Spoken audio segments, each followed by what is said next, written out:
Okay, it's a SIG 225, kind of SIG day at the range. Have a SIG 556, SIG 522, a 225, a 226, a 227, a 229, so just SIG day. The SIG 227 is a single stack, the 229, double stack mag.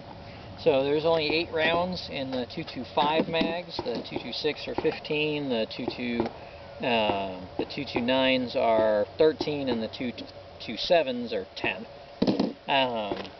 Size-wise, and those have all been cleared and whatnot, size-wise, it's closest to the 229. It's just a smidge shorter, and it's about a ½ inch less circumference. So smaller grip and, overall smaller size, but not by a lot, ½ inch, ½ inch, something kind of like that. It's quite a bit smaller, obviously, than the 226. This one also has little rubber grips on it versus the standard grips. And then just for comparison, the 227 is quite a bit fatter and a little bit longer. The 227 has some very nice aggressive grips on it. They're better than the grips that come standard on the SIGs. They're very grippy, very tacky. So it's easy to get a good hold on them. All the functions are the same, typical SIG. You have your slide release lever, and then you have your decock. This one has the short reset trigger. It has the little SIG night sights and all that. The pistol, by and large, it's your typical SIG. It's got a little bit of SIG badging on it, and it has a weird little line there, but that's just stylistic. Functionally, I've had really good results shooting this thing double action, even actually more accurately than when it goes into single action. If you're not familiar with SIGs, your first trigger pull is going to be a little longer and a little harder, although in this not so much. This then has the short reset trigger, but the slide lock will come back, eject the empty, put it in another round. At that point you have single action, which there's the reset right there, which is quite short. Let me go back the other way here.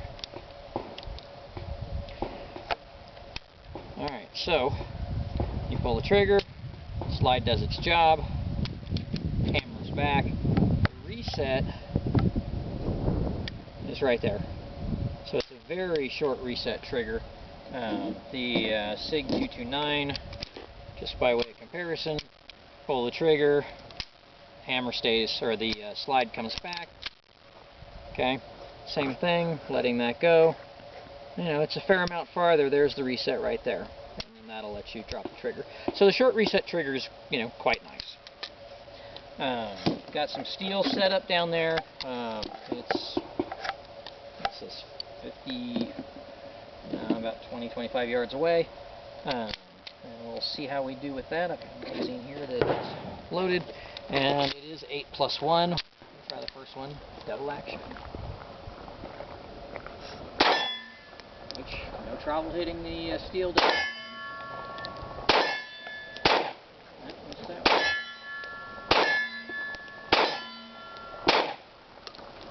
So the pistol works wonderfully. It's a great little concealed option if that's if you're looking for something that's a little larger in 9mm. Very controllable. I was able to hit without any trouble using the double action, and then I think I missed once or twice using the single action down there on the steel. They're just nice pistols. I've seen them in stores for as little as $725. This particular one goes for closer to $800 because of the fancy grips and the badging and that kind of stuff. I picked it up in a trade. By way of comparison, the 229s usually go for $800-900 in stores. I picked this one up used for $625. Somebody had literally shot it once and then decided they didn't like it and traded it in right there at the range. The 227s are around $800 as well, and then the 226s are in that same ballpark. Generally, this one is the little navy version, so then it's a little bit more for that, for the Navy SEALs version. But it's SIG quality throughout. The 225, if you're looking for a smaller 9mm, something you may be able to get your hands around a little bit more, if you have smaller hands. I don't have very big hands, and and I can definitely get you know, more of my hand on that.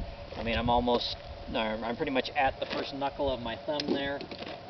With the 225, I'm sorry, the 229 rather, you know, I'm about a ½ inch off.